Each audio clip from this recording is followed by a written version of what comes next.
Cildanga îrokê deman cilên zarokan hev li xwînê çav qerimîne werimîne ji nêrînê jiyanên temin birçî xeniqîn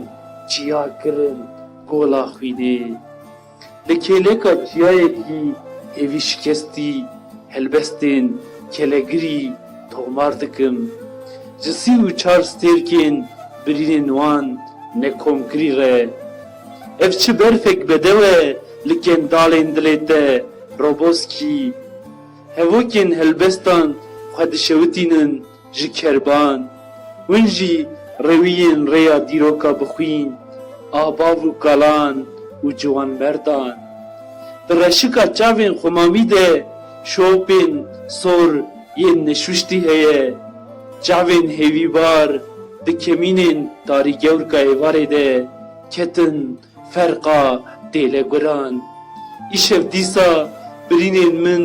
gazînan dikin bi nalînan hêviyên bikeser di xewnên tisî û bêxeyal de difetisin